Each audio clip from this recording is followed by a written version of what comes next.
ভাই অকল শিলচর গুয়াহাটি রোডর আজকে মালিডোরের যে কন্ডিশন বর্তমানে আছে খুব শোচনীয় অবস্থা। মালিডোরের একটা গাড়িও উপরে দিয়ে উঠতে পারেন না।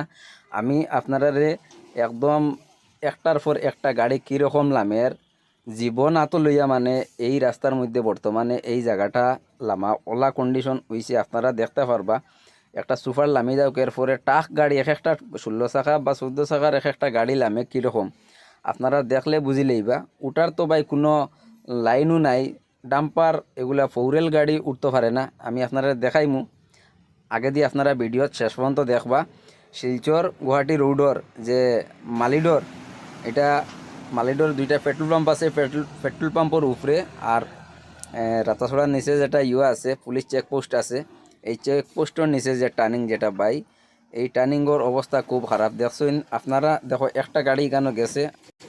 আর খালি মোবাইল দেখায়নি, শেয়ার বটমে টিপে মারি ভিডিও শেয়ার করিয়া দেও, ফটার ফট শেয়ার করিয়া দেও। কারণ এখন পর্যন্ত প্রায় 13 থেকে 14 ঘন্টা হইয়া আসছে, খালি গাড়ি এখনও একটা খালি গাড়ি উঠতে পারছে না। শুধু যেগুলা জাম লাগাইল আছে লোড গাড়িগুলা মানে কোনো রকম লামের, খালি গাড়ি এখন পর্যন্ত একটা উঠতে পারছে না। আমি আপনারা দেখাই।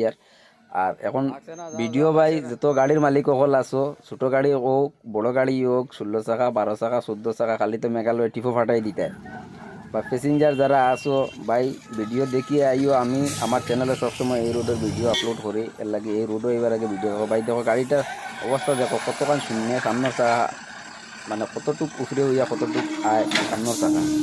এই অবস্থা চিন্তা করো, একটা চাকার উপরে সম্পূর্ণ গাড়ি ডাউনের মধ্যে প্রেশার পড়ে মানে কোন সময় ভাঙ্গিব কোন সময় পড়ব কিতা হইব কোয়ার পূর্ণ গতি নাই। পুরা জীবন রিস্ক লইয়া মানে একটা ড্রাইভার এই জায়গাটা নামতে ওর।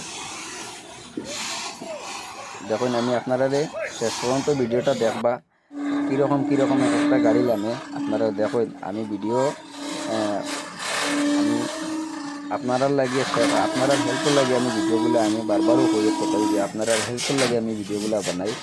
কারণ যাতে এই রোডওয়াই আপনারা না কষ্ট না করার লাগিয়ে। আরেকটা কথা কই, হয়তো ভাই আপনারা কইতে পারবা ভাই 15-16 ঘন্টা পরে ভিডিও আমি আপলোড করি। আর ভাই নেটওয়ার্কের কোনো মালিকের যারা এখানে সবসময় আপনারা জানা আছে এখানে নেটওয়ার্ক নাই, এরপরেও আমি বহুত দূরে থেকে আমি নিজে হাতিয়া গিয়ে কিন্তু এগুলা ভিডিও করছি। ভিডিও করিয়া ভাই আপলোড করতে কিন্তু আরেক জায়গা গিয়া আমি বহুত কষ্ট করিয়া মানে এগুলা আপলোড করি। আর শুধু আপনারা সেবা দিবার লাগিয়া, এর লাগিয়ে আমারও একটু আপনারা চিন্তাধারা রাখবা, ভিডিওগুলো শেয়ার দিবা যাতে অন্যরা দেখার সুযোগ পায়। পেজ যদি নতুন থাকো পেজটারে ফটার ফট ফলো করিয়া রাখিয়া নোটিফিকেশন বেলটারে অন করিয়া রাখিও যাতে ভিডিও ছাড়ার লগে লগে আপনারা পাই।